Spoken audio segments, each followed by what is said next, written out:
رسول الله حبيب الله نبي الله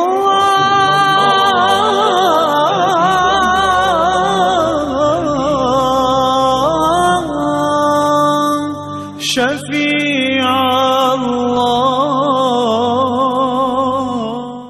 أعوذ بالله من الشيطان الرجيم بسم الله الرحمن الرحيم الحمد لله والصلاة والسلام على رسول الله السلام عليكم hürmetli قرداشlar Allah subhanahu wa ta'ala ziminda Mekkeni ulug' qildi. Allah subhanahu wa ta'ala özünün ahirki peygamberinin şu Mekke ziminda dunyoga kelishni iroda qildi. Shuning uchun Rasulullahning hayotini bilmoqchi bo'lgan har bir inson Mekkening tarixini bilish kerak. Endi payg'ambar Amerikada kasım bo'ldi, Jungoda kasım bo'ldi, bizning diyorlarimizda kasım bo'ldi. Nima uchun Allah subhanahu wa ta'ala ahirki peygamberinin Mekke'de kelishini tanlab oldi desak, ulamolarimiz bu haqda nurg'un sabablarni o'ttirib qo'ygan. Jumladan Mekke'de Peygamber Aleyhisselam'ın dünyaya kelishga sabab bo'lgan shu sabablardan biri Mekke har xil diniy iqlimlardan xoli edi qarindoshlar. Mesela şu vaqtida dunyo qaraydigan bo'lsak, Parisda har xil dinlar, Zardash dini, Mazdak dini, o'xshamagan dinlar. Yunan qarab baqsaq har xil dinlar, Hindiston qarab baqsaq har xil dinlar, Xitoylar qarab baqsaq har xil dinlar. Dunyoda hamma yerda o'xshashmagan shu xato ideya, xurafiy din nihoyat ko'p bo'lgan. Ammo Makka shunday o'xshamagan dinlardan xoli. İkincisi, dünyada o'xshashmagan falsafaviy iqimlar nihoyat avjagan. Ammo Mekke'de bunday falsafiy iqim mavjud emas. Üçüncüsü, Mekke'de muntazam hokimiyat va muntazam bir qo'shin yo'q. Agar şu zamanda biz oldingi dars so'zladim, Mekke'ga qaraydigan bo'lsak, Mekkening atrofiga qarasak, g'arb tarafida Rum imperiyasi Yevropaning 4dan 3 qismini egallagan. Sharqda Paris imperiyasi Rum imperiyasidan munoyat zo'r cho'ng nurg'un doirani egallagan bir ikki imperiya bor. Janub taraf qarasak Habashiston imperiyasi podshohlik. Ya'ni Mekkening atrofining hammasida sistemlik hokimiyat va sistemlik askarlar bor. Ammo Mekke'ga qarasak, Mekke'da bir sistemlik hokimiyat yo'q, sistemlik askar yo'q. Bu Peygamber Aleyhisselam'ın davet için, Peygamberinin bu yerda baş götürüş için nihayetli faydalı amillar bo'lganlikdan ve başka Allah'ın biz bilmaydigan hikmetleri var ve bu haqda ulamolarimiz nurg'un hikmetlerini bayon qilgan. Mush sababli Rasul Ekrem sallallohu alayhi ve sellem Mekke'de dünyaya geldi. Unda bo'lgan ekan biz Mekke'nin qisqacha bir tarixini bilib olishimiz kerak. Mekke degan so'zning lug'at ma'nosi bo'lsa, bir narsaning markazini yoki bir narsaning javhirini ko'rsatadi qarindoshlar. Makka degan gap arab tilida markaz, javhar degan ma'noni bildirdi ekan. Makkani dunyoning onasi deyildi. Endi ba'zi materiallarda bu dinimizdan ba yer shari uzun tarixlarda asli suv, butun yer shari suvdi. Ondan keyin yanardağ orqali dengizning ostidan yanardağ chiqib, bu yanardağ orqali quruqlik shakllangan deydi. Shu tunjulib quruqlik shakllangan ya Makka degan kitoblarda qayd qilingan. Shuning Makkani Ummul Qura, ya'ni yezlarning onasi yoki shaharlarning onasi degan manda ma'nim baqirishlar. Ya'ni dunyodagi quruqlik shahar ash Makkadan boshlangan degan qarashlar bor. Chunki Rasul Akram sallallohu alayhi va sallam Jabal Abu Qubays, ya'ni Xoni Kabe'ning yendiki tog'ni yer sharida tunji yoritilgan tog' degan. Hammamiz bilamiz, tog' vulqon orqali paydo bo'ladi. Demak, Makka quruqlikda eng tunjuli paydo bo'lgan quruqlik. Shuning uchun Makkaning ismi markaz, javhari degandek ma'noni bildiradi. Endi bu Makkaningki tarixi milodidan burun 2000 yillargacha 2000 yillar milodidan burun 2000 yillar boshlangan. Yani qachon boshlangan sana biz İbrahim Aleyhisselam'ning hayotini bilishimizga to'g'ri keldi. İbrahim Aleyhisselam asli o'zi Iroqning shimolidagi Nenevi shahrida o'shada tug'ildi. Ondan keyin o'zi shu payg'ambarlik vazifasini ijro qilish, Allohning da'vatini insonlarga yetkazish uchun shu Iroqdan chiqib, oxirida Misrga kelib, Misrdan Falastinga o'rib, Falastinda o'rtoqlashib qoldi. Falastindan İsmoil alayhissalom tug'ilgan vaqtida Allohning buyrug'i bilan İsmoil alayhissalom 2 yosh çağda Hacer anamızdan ikisini ekilip Mekke'ye qo'yib qo'ydi. Bu çağda Mekke'de hiç nima yo'q, bir o't kuyam yo'q. Çünkü Kur'an-ı Kerim'de Allah Subhanahu ve Taala bu ahvalni tasvirlab, Rabbana inni askantu zurriyati fi wadin g'ayri zi zar'in inda baytikal muharram. Ey Allah, men bolalarımni hech qanday o't gilgiya unmaydigan bir muqaddas sening haramingning endi qo'yib ketdim deb, ya'ni hech qanday bir jonliq, hech qanday bir o't, yeshilchilik bir narsa mavjud emas. Allohning buyruqlarini Hajar onamizdan İsmoil alayhisalom o'sha yoqqa qo'yib ketdi. İsmoil alayhisalom Hajar onamiz, İbrahim alayhisalom Hajar onamizni qo'yib mangan vaqtda Hajar onamiz so'rdi: "Ey İbrahim, mana shunda qaqasliq zaminda mana 2 yoshlik bolam bilan meni tashlab ketamsa?" debdi. İbrahim alayhisalom keyni qaramayman dedi. Aqlliq Hajar onamiz buningdan bir narsani tushunib, "Ey İbrahim, Allahu amaraka bihada?" Ey İbrahim, mushundaq meni mushaga kelib balam bilan tashlab qo'yishni Alloh sen buyurdimi debdi. İbrahim alayhisalom na'am dedi. Shundaq debdi. "İzan la lan yudayyan Allah." Undaq bo'lsa Alloh bizni hargiz tashlab etmaydi, sen ketaver dedi. Mana bu Hajar onamizning Allohga bo'lgan mutlaq ishonchisi, Allohga bo'lgan mutlaq iymonni ko'rsatdi. Şunun bilan Hajar onamizningki vaqaligini bilsizlar, İsmoil alayhissalomning tapinining ostidan Zamzam qudug'i chiqdi. Şunun bilan Hajar onamiz bu suvni ichib, o'zi og'ish kelgan yemeklarni yeb yashayotgan bir davrida mundaq bir ish yuz berdi. Yamandagi Ma'rib dambisi su ep ketdi. Yani çoğun su ambarda su ep ketdi. Bu tarixdagi shu davrdagi eng donliq su ambarlarının birisi. Su ep ketib, Yamanni su besib ketib, su afati bo'lib, Yamandan 50,000 odam Yamanni tashlab ko'chishga majbur bo'ldi. Yaman bo'lsa asli arablarningki zimini. Arablar shu Yamanda yashaydi. Ma'lum Padişah Araplarni hisob qilmagan chog'da Arabning butunlay Arab hammasi asli Yamanda yashaydi. Shundan bu suofitiningki bo'lish bilan 50,000 dak Arab yerim aralga ko'chishga majbur bo'ldi. Bular qabila bo'yicha ko'chdi. Masalan, Saqib qabilasi Taifga kelib o'ltirlashdi. G'asasina qabilasi Shamning, Suriyaning atrofiga, hozir Iordaniya shu atrofga borib o'ltirlashdi. Ammo Jurhum qabilasi Yamandan chiqib, mush Makkadan o'tib ketayotgan vaqtida qushlarning osmonda o'yinib yurganligini ko'rdi. Buningga qarab, bu yerda bu suv bo'lmasa, nimda qushlar aylanadigan deb birsini avatibdi. U berib bu yerda Zamzam quduqining borligini ko'rib, o'zining qabilalariga xabar qildi. Qabildagi odamlar bu yerga kelib, suv bo'lgan ekan, biz bu yerda yashasak bo'lganda, yaxshi zilingan deb Hajar onamizdan izni so'radi. Bu suv sizning ekan, biz bu suvga haq to'lasak, siz bilan birga yashasak dedi. Yani bulanaydı esil, axloqli odam. Hajar onamizdan bu eri yo'q bir tul xotinkan, bu suvni biz egallab olaylik demay, ruxsat so'rab keldi. Hajar onamizningki shu suvdan bir oilaning turmush qamdalidagi sharoit hozir bo'ldi. Shundan bu Jurhum qabilasidan Hajar onamiz mana bu Makkada yashadi. Kunlar oylar o'tdi. İbrahim alayhissalom bir necha qatim o'zining bu oilasini yo'qlab turdi.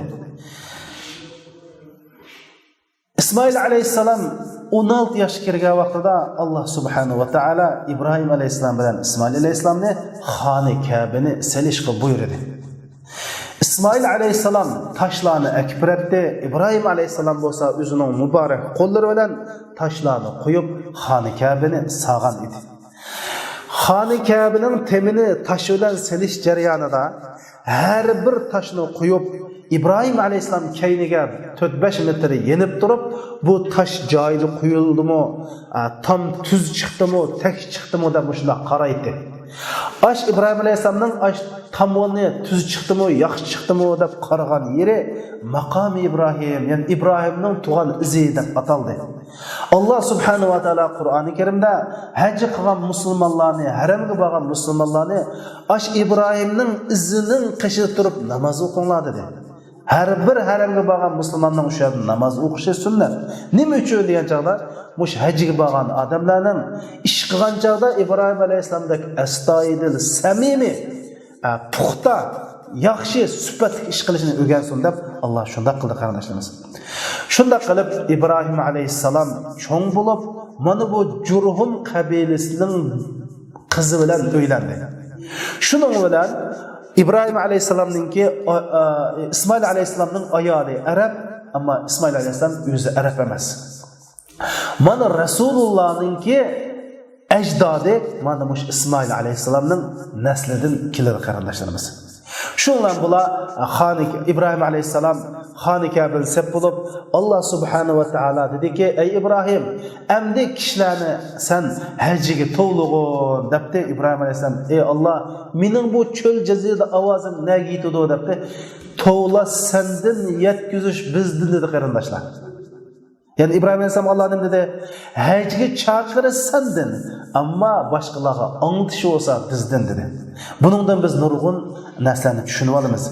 Hakikatini yetküzüş, to'g'ri ishni yetkazish va bularni tashviq qilish bizdan uni kishilarning qabul qilishi, qabul qilmasligi, yetishi, yetmishi Allohninki ixtiyor bilan bo'ladi. Shunda qilib İbrahim alayhissalom kishilarni hajga chaqirdi. Hajga chaqirib vaj'al afidatan nasi tahwi ilayhim dedi. Ey Allah, muş yer şardaki mening ovozimni anglagan insoniyatning qalbini haramga ürtündigan aş haram yurigi pish qildigan haramning oshiqlaridan qilib deb duo qildi. Mana buning hozirgacha dunyodagi ko'rminlagan musulmon qarindoshlarimizning haramga amroq bo'lishining sababi mushu. Shuning bilan arablar to'plab kelib İbrahim aleyhisselam'ın dini erişken şu vaqtdagi musulmonlar haramni haj qilishga başladı. Mana bu haramninki qisqacha tarix. Kunlar o'tib, oylar o'tib, bu Xuza'a qabilasi degan bir qabila şu hozirgi Saudiya Arabistonining Abuva degan, ya'ni Makkaga bir 200 kilometr oraliqdagi yerda bir yashaydi, bir o'ringo deb bilaman. Shu yerda yashaydigan Xuza'a qabilasi degan bir qabila bor. Endi bu qabila Makkaninki shu boshqaruv shu vaqtdagi huquqini talashib, bu Jurhum bilan urush qildi. Urush qilib Jurhum qabilasi ustidan Xuza'a qabilasi g'alaba qilib Makkani tortib oldi. Ama Jurhum qabilasi mag'lub bo'lib Makkani tashlab chiqishga majbur bo'lgandan keyin qanday qildi insanlar? Makkadagi boshqalar sadaqat qilgan oltin, kumush, boyliqlarni Zamzam qudug'ining ichiga tashlab, Zamzamni tundirib etdi. Xuza'a qabilasi Makkani qo'lga olib kelsa Zamzam yo'q. Shundan bular Makkaning sirtidan suv akilib ichishga majbur bo'ldi. Ammo İsmail alayhissalom bo'lsa bu urushga qatnashmadi. Bu urush faqat Jurhum qabilasi bilan, ya'ni İsmail alayhissalomniki ayolining qabilasi bilan Xuza'a qabilasi ikki qabilaning o'rtasida bo'lgan edi. Shunda qilib bu Xuza'a qabilasi Makkani 500 yil so'radi. Şu Xuza'a qabilasida Amr ibn Luhay degan bir arab bor edi. Bu kishi nihoyatda boy, sehi, yuz obro'yli bir jamoat arbobi edi. Bu haramga kelgan hojilarni o'zining shaxsiy mol mulkidan mehmon qiladi, ularning qo'shiqqa yemaklik beradi, ichadigan suv beradi. Dedik chunki ko'chada haramning ichida zamzam yo'q. Osh haramning sirtidan jiroq yerlardan suv akilib, hojilarni sug'urdigan, ashtaq yetimlarga, ojizlarga yordam qildigan mushundaq bir odam edi. Shuning uchun boshqalar bu odamning gapini xuddi qonundek anglaydi. Bu odam ma'lum bir vaqtlarda mana Suriya tarafga, ya'ni Sham tarafga bir safarga chiqib, bu yerda Amalika deydigan bir qabilaning yurtidan o'tib qoldi. Qarasa bu kishilar shundoq but cho'qinib, butga sajda qilgan bir kishilar ekanda. Shuning bilan bu odam bu nima deb bu butlarga sajda qilib, butlarga cho'qinislar degan, bu but bizni Allohga yaqinlashtirdi. Beşimizga kun tushsa, mash butdan tilasak bizningki ishlarimiz oson bo'ladi. Yomg'ir yog'masa, mash butdan tilasak yomg'ir yog'di, palani, pustani degan hajat yaxshikan. Unda bo'lsa, bu butdan menga birini beringlar, men Makka og'ash ketay deb butdan birini akeldi. Bu butning ismi Hubal edi. Bu butni Xoni Kabening oldiga qo'yib qo'ydi va boshqalarni bu butga cho'qinishga buyurdi. Bu odamning gapini anglaydigan odam jiq bo'lganlikdan Makkada tunji bo'lib butparastlik mana mishadan boshlangan. Buningdan ilgari bütün Mekke atrofidagi arablarning hammasi İbrahim alayhissalomning diniga e'tiqod qiladi. Mekkaga Xristian dini yoki Yahud dini va boshqa hech qanday din kirmagan qarindoshlar. Shu davrda hammamiz bilamiz, Yahud dini bor, Xristian dini bor, ammo Mekka bo'lsa İbrahim alayhissalomning dini edi. Tunji bo'lib mana bu İbrahim alayhissalomning dinidan iborat tavhid va sog'lom dinning Makkada o'zgarib ketishiga sabab bo'lgan odam bo'lsa, Amr ibn Luhay degan kishi shu. Rasul akram sallallohu alayhi va sallam bu odam haqida shunday deydi: "Men Amr ibn Luhayninki jahannamda 3 oylarini so'rab yurganligini ko'rdim. Yani do'zaxdan boshlab 3 oylari chiqib qolgan holatda ko'rdim" degan. Xo'sh, mana bu Makkaninki qisqacha tarixi.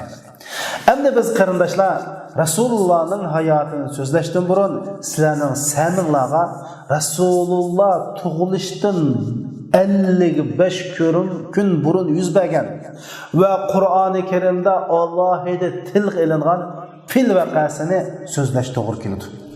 Chunki Rasululloh shu fil vaqasi yüz birib 55 günlük dünyada olgan. Bu fil vaqasi qanday vaqalik desanlar, yine azroq bir aqimizni qaytish to'g'ri keladi. Endi Arabninki Makka atrofi hammasi İbrahim alayhissalomning dinida edi. Keyin butparastlik kirdi dedik. Ammo hozir Saudiya Arabistondagi Najran degan rayon Xristian bo'ldi qarindoshlar. Bu rayonda Xristianlik avj oldi.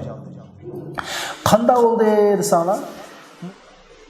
Suriya tarafdan kelgan Faymun degan bir Xristian Afrika tarafga din taqat qilib berib, u yerdan Afrikaliklar, qaroqchilar tutib olib, bu odamni qul sifatida bozorga chiqib setyapti. Shuning bilan buni Najronlik bir boyvachchi setib oldi. Ya'ni bir arab setib oldi.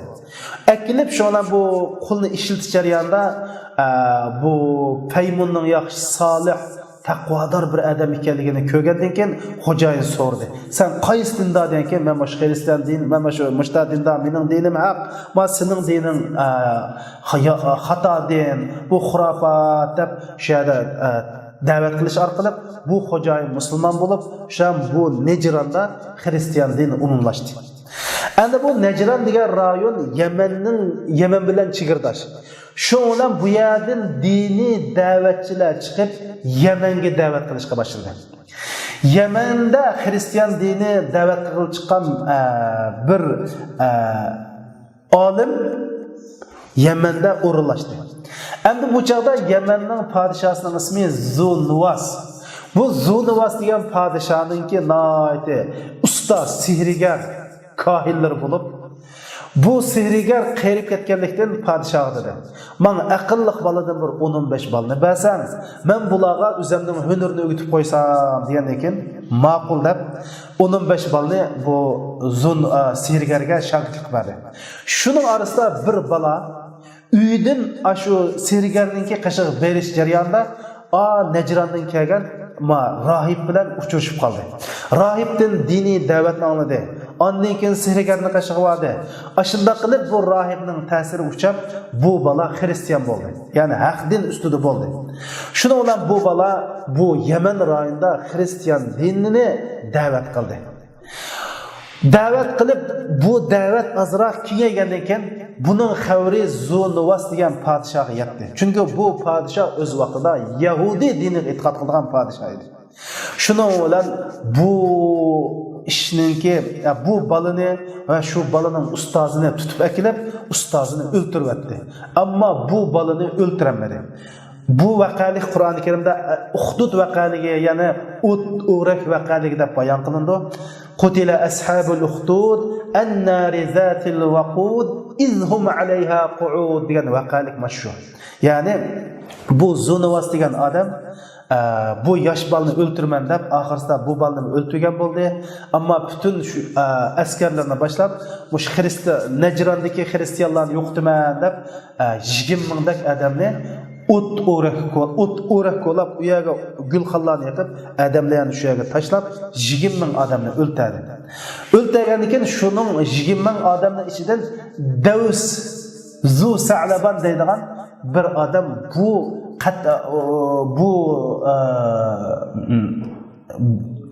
nimaninki o'rakdan qutulib qilib qochib ketdi. Qochib shu bir qashqancha men zade bu qisasini qanday olaman? Bu shunda xalq begunoh o'ltirilyapti. Xalqimda 20 ming odam o'tib tashlandi. Buning gunohi faqat Alloh deganlik uchun bo'ldi deb shundan o'z vaqtida mush xristianlarning markazi bo'lgan Rumga bordi. Rumga berib Rumning podshosi Qaysarga bo'lgan ahvolni uqtirdi. Qaysar buni anglab qattiq g'azablanib, bu Alloh degan odam mushda o'tib tashlasa bo'lamdi, mushundaq dafsanni qilsa bo'lamdi deb. Lekin bu Rum bilan Yamanning orlig'i jiroq. Men u yerga qo'shin avat qilolmayman. Ammo men sen bilan bir elchi avatay. Mushu Habashistonga berib, Habashistonning podshosiga bir elchi avatay. Uning xat avatay, shu san yordam qilsin dedi. Shundan bu odam shu Qaysarninki elchisi bilan Habashistonga keldi. Habashiston bilan Yaman chegirdosh. Berib shuna bu yerdagi Najjoshiga dedi. Ahvol mushunda debdi. Najjoshi mana xafa bo'ldi. Chunki bir odamning dini e'tiqodiga ko'ra mushunda jazolangan bormi deb 70 ming kishilik qo'shin chiqardi.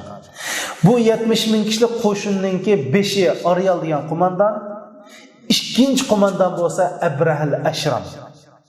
Bu ikkisi Yamanga 70 ming qo'shinni boshlab kirib, Zunuvas degan podshohni va uning askarlarini o'ltirib Yamanni egalladi. Endi bu orliqda shu bilan bu Abraha bilan bu bosh qo'mondonni o'rtasida ixtilof chiqib, Abraha bosh qo'mondonni o'ltirib Yamanning mutlaq hokimiga aylandi.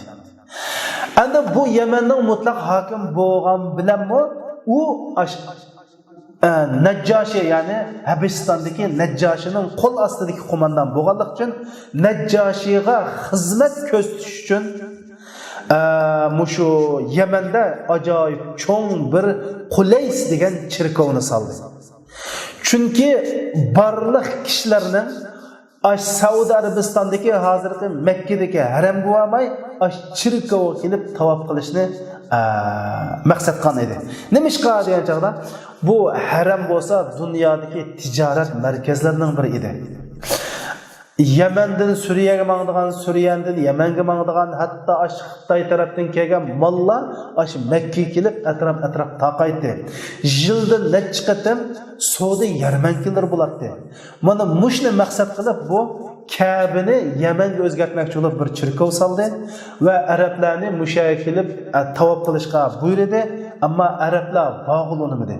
Shu jarayonda Nasi qabilasidan bir odam berib bu cherkovga tarat qilib qo'ydi. Shuning bilan Abraha buni anglab qattiq xafa bo'lib, men Xoni Ka'bani buzib etaman deb Xoni Ka'bani buzish uchun o'zininki pillerini, shu chaqdagi eng kuchli urush qurollari bo'lsa shu pilkan, nech pillar bilan qurollangan 200 ming kishilik askarni to'plab hozirgi Makka qarab yo'lga chiqdi. Endi bu jarayonda arablar o'zininki xoni Ka'bani buzish uchun Abrahaning kivatganligini bilib, bir nechada Abraha bilan suqishgan bo'lsa-mu, Abrahaning qo'shinini kuchli ham jiq bo'lganligidan arablar yengilib qoldi. Shundan Abraha Taifga kelgan vaqtida Taifdagi Saqif qabilasi Abrahaning xoni Ka'bani buzg'ul kelganligini bilib, "Voy, mayli Ka'bani buzsang buz, biz sana yo'l ko'rsataylik" deb bir odamni qo'shib xoni Ka'baga yo'l qo'yib qo'ydi. Abraha shuna xoni Ka'bani buzaman deb shu tug'an shu o'rnayotgan jarayonda osmondan qora bulutdek bir qush paydo bo'ldi. Har bir qush 2 futida 2 tal tosh, ig'iz tumshuqda bir tal toshni tishlab osmondan tashlaydi. Bu tosh kimning beshiga tushsa, bu odam o'lib halok bo'lib mushla qilib Abrahamu aran shu toshning zarbasida Yamanga aran qochib boraldi-yu, lekin halok bo'lib o'ldi qarindoshlar. Mana bu fil vaqasi. Bu Rasul Akram sallallohu alayhi va sallam tug'ilishdan 55 kun burun yuz bergan ish. Demak qarindoshlarimiz, bugungi darsdagi asosliq ikki mazmun bor. Birinchisi Ka'baningki, ya'ni haramning qisqacha tarixi. Rasul Akram sallallohu alayhi va sallamning ona taraf bo'lsa arab, dada taraf bo'lsa arab emas. Tarixda arablarni 3 ga bo'lgan. Yo'qolgan arablar, madaniyatlashgan arablar, arablashgan arablar. Rasulullah'ningki ajdodi bo'lsa, mana bu arablashgan arablarga tava. Biz bu Makkaning tarixida do'q. Ikkinchisi shu fil vaqasi. Qur'oni Karimda alam tara kayfa fa'ala robbuka bi ashabil fil degan mush vaqalikni sizlarga qisqacha qilib bayon qildik. Chunki Rasulullahning hayotini bilish uchun Rasulullah tug'ilishdan ilgirki bu vaqalikni tushunsak va shu sharoitni tushunsak, Rasulullahning hayotini tushunishimizga nihoyat zo'r foydasi bor.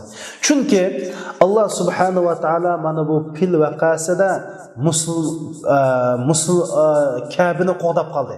Sabab nima degan vaqtida, agar shu chaqda Abraha g'alaba qilib qolsa, balki Rasulullahninki ota-onasini, Rasulullahning jamoatini, hatto Rasulullahning onasini asirga elib olsa, demak oqibat nima bo'ldi? Buni Allohdan boshqa hech kim bilmaydi. Ikkinchisi, Rasulullah tug'ilishdan burun xoni Ka'baning Alloh tarafidan qutqizilishi Rasulullahninki dunyo kelish uchun bir zamin hozirlash edi. Shuning uchun biz sizga bu ashabil filni so'zlab o'tdik. Inshaalloh keyingi darsimizda Rasulullahning tug'ilgan hayotidan boshlab dars so'zlaymiz. Alloh subhanahu va taolo bizga foydali ilm ato qilsin, anlaganlarimizga amal qilib nasib qilsin. Assalomu alaykum va rahmatullohi va barakatuh.